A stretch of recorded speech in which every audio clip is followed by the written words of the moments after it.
Question number 2 का कहता है कि आप आकृति को देखिए 8.13।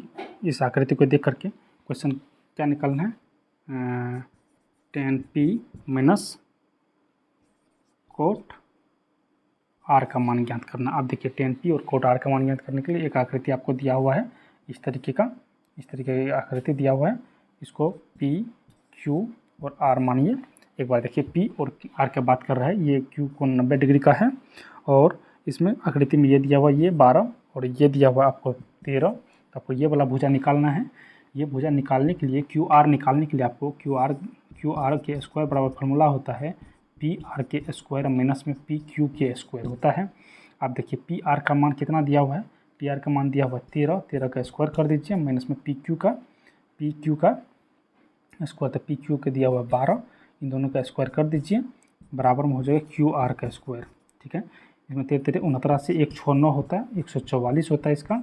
अब इसमें घटा दीजिए QR के स्क्वायर बराबर, तो QR के स्क्वायर बराबर हो जाएगा 5 2 25। अतः QR बराबर कितना हो जाएगा, इस साइड आएगा तो रूट हो जाएगा 25 पर, अतः ये हो जाएगा 5। ये भुजा आपको निकल गया 5। ये भुजा जब आपको 5 निकल गया तो एक बार tan p का मान निकालना है। tan p का मान निकालने के लिए p कौन हो जाएगा थीटा, समझ रहे हैं, p कौन हो जाएगा थीटा। जब ये कौन थीटा होगा तो मैंने इससे पहले थ्योरी में बता चुका हूँ कि थीटा के सामने का भुजा क्या होता है, थीटा के सामने का भुजा लंब होता है।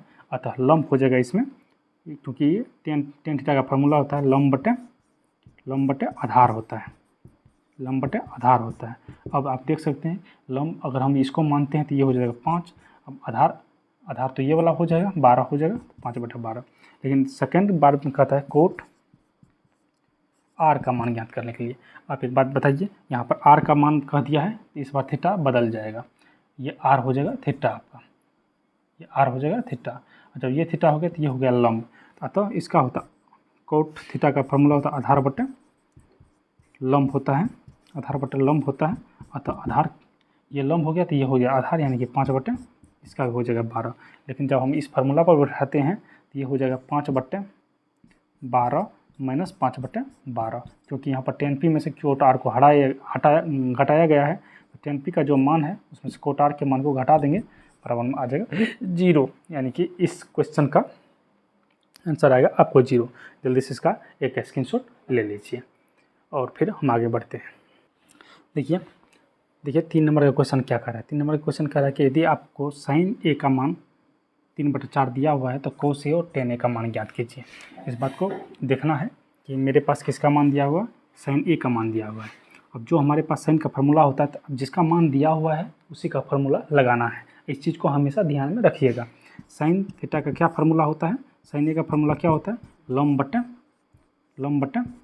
कर्ण होता है, लंब बटे कर्ण होता है। अतः आपको इसका वैल्यू दिया हुआ है 3/4, तो इसका मतलब है कि ये लंब का वैल्यू कितना है 3 और कर्ण का वैल्यू कितना है 4। तो कोई समकोण त्रिभुज होगा,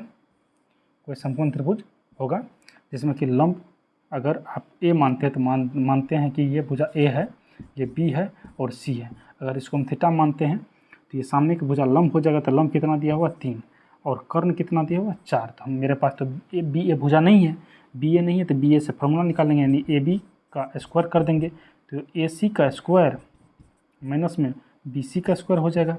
अब देखिए ए बी का स्क्वायर तो हमको निकालना ही है, ए बी का स्क्वायर, ए सी का स्क्वायर कितना है 4 का स्क्वायर माइनस में 3 का स्क्वायर। अब आप ही बताइए 4 चौका 16 में से 3 9 घट जाएगा, यानी कि ए बी का स्क्वायर बराबर कितना हो जाएगा, 16 में से 9 घटा दीजिए, 16 में 9 घटा दीजिएगा तो कितना 16 9 7 16 7 बच जाएगा। तो ए बी बराबर कितना हो जाएगा रूट अंडर 7। तो ये वैल्यू आपको कितना निकल जाएगा, रूट अंडर 7 निकल जाएगा। ये वैल्यू कितना निकल जाएगा, रूट अंडर 7। अब देखिए आपको अब की बार क्या निकलना है।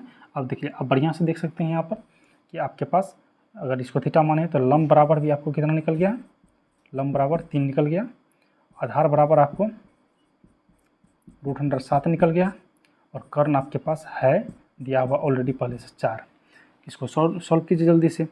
cos a का मान याद करना है। cos a बराबर फार्मूला क्या होता है, आधार बटे कर्ण होता है। आधार किसको कितना माने रूट अंडर 7 और कर्ण कितना है वहाँ पर 4। ठीक है, और tan a का मान ज्ञात करना है। tan a तो इसका होता है लंब बटा आधार होता है, ठीक है ना, लंब बटा आधार। अब देखिए लंब कितना निकाले हैं 3, आधार कितना निकाले हैं √7, निकल के आपका क्वेश्चन सॉल्व हो गया। cos A और tan A का मान पूछ रहा था, जबकि आपके ये वाला क्वेश्चन दिया हुआ था sin A का मान। जल्दी से इसका एक स्क्रीनशॉट लीजिए। देखिए यहाँ पर दिया हुआ आपको 3 नंबर तक का तो क्वेश्चन मैंने सॉल्व करवा दिया। अब उसी तरह से 4 नंबर क्वेश्चन को हम लोग सॉल्व करते हैं। देखिए क्वेश्चन में कहा कि यदि 15 कोट A बराबर 8 दिया हुआ है, आपका क्वेश्चन का जो क्वेश्चन है यहीं पर छुपा हुआ है, 15 कोट A बराबर 8 दिया हुआ है, sin A और sec A का मान मांग रहा है। फार्मूला अगर पता है सब कुछ बन जाएगा, लेकिन यहाँ पर थोड़ा सा माइंड लगाने वाली बात है। आप देखिए चूँकि 15 कोट A का मान कितना दिया हुआ है 8 दिया हुआ है, अतः कोट A का मान कितना निकल जाएगा 8/15। बाबू लोग आपको पता है कोट थीटा का फार्मूला क्या होता है, कोट थीटा का फार्मूला होता है आधार बटे लंब होता है। इसका मतलब है कि ये 8 जो वैल्यू है आधार का वैल्यू है, लंब का वैल्यू 15 है। यहाँ से तो पता चल जाएगा, ठीक है। जब मेरे पास आधार है लंब है तो मेरे पास कर्ण नहीं है। एक त्रिभुज बनाइए जल्दी से और इस त्रिभुज को देख लीजिए। आपको A का मान मांग रहा है तो आप अपनी सुविधा के लिए इस एंगल को A मान लीजिए, ये B रहेगा, आप C रहेगा। मानने के लिए आप किसी को भी मान सकते हैं, लेकिन सुविधा के लिए, क्योंकि अक्सर लोग इस भुजा को लंब मानते हैं तो इसलिए थोड़ा सा हम यहाँ पर कर दिए कि A को ही A हम नीचे वाले एंगल को मान लिए, कोई दिक्कत नहीं। चलिए एक बात को देखिए, यहाँ पर क्या होता है कि अगर आपके पास इसको आपने थीटा माना है, इसको थीटा माना है तो लंब तो सामने वाली भुजा आपके पास लंब हो जाएगा, और लंब इसमें दिया हुआ है 15 और आधार दिया हुआ है 8, कर्ण आपके पास है नहीं। कर्ण जब नहीं है तो पाइथागोरस फार्मूला लगाइए, यहाँ पर पाइथागोरस फार्मूला लगाइएगा तो AC आपके कर्ण हो जाएगा। AC का स्क्वायर बराबर क्या हो जाएगा 15 का स्क्वायर, जो अब के बारे में फार्मूला नहीं बताऊंगा, अब के बारे में फार्मूला नहीं बताऊंगा, डायरेक्ट करूंगा इसका स्क्वायर जोड़ इसका स्क्वायर, यानी कि 15 का स्क्वायर और जोड़ 8 का स्क्वायर। क्योंकि कभी भी पाइथागोरस में कर्ण का स्क्वायर निकालना है आपको तो लंब का स्क्वायर और आधार के स्क्वायर को, दोनों के स्क्वायर को जोड़ना पड़ता है। लेकिन अगर कभी भी लंब का स्क्वायर निकालना हो तो कर्ण में से जो दिया हुआ आधार हो उसे घटाना पड़ता है। अगर आधार निकालना हो तो कर्ण में से लंब को घटाना पड़ता है। तो इसके लिए अब की बार आपको डायरेक्ट मैंने समझा दिया कि आपको ये निकालना है तो इन दोनों के स्क्वायरिंग को जोड़ना पड़ता है। यानी कि AC का स्क्वायर बराबर क्या होगा 15 225 जोड़ 8 64। अब दोनों को जोड़िए, जोड़ करके देखिए कितना होता है 5 4 9 6 2 8 2 289, यानी कि AC का स्क्वायर बराबर 289। स्क्वायर हटेगा इस पर आ जाएगा रूट, 17 का स्क्वायर होता है 17 17 289। इसका मतलब है कि 17 आ गया आपको कर्ण, 17 आ गया कर्ण। अगर कर्ण आपके पास 17 आ गया तो आप क्वेश्चन बना दीजिए। अब यहाँ पर आराम से लिख दीजिए साइड में, क्योंकि लिखने से सहूलियत होता है, आपको ढूंढना नहीं पड़ेगा। लंब कितना निकला है, लंब निकला है आपके पास में 15, आधार निकला है आपके पास में 8 और कर्ण निकला है 17। अक्सर कर्ण बड़ा ही होता है, लेकिन कभी कभी ऐसा कोई बात नहीं है, जो दिया है उसके हिसाब से आप बनाइए, कोई दिक्कत नहीं। आपको निकालना है sin A। क्या निकालना है sin A। sin थीटा का फार्मूला क्या होता है लंब बटा कर्ण होता है ना, तो लंब बटा कर्ण। अब इसमें खोजिए लंब कितना है 15 और कर्ण कितना है 17। आगे आंसर sin थीटा का वैल्यू निकल गया। अब रहा आपको sec थीटा का वैल्यू, यानी sec A का वैल्यू।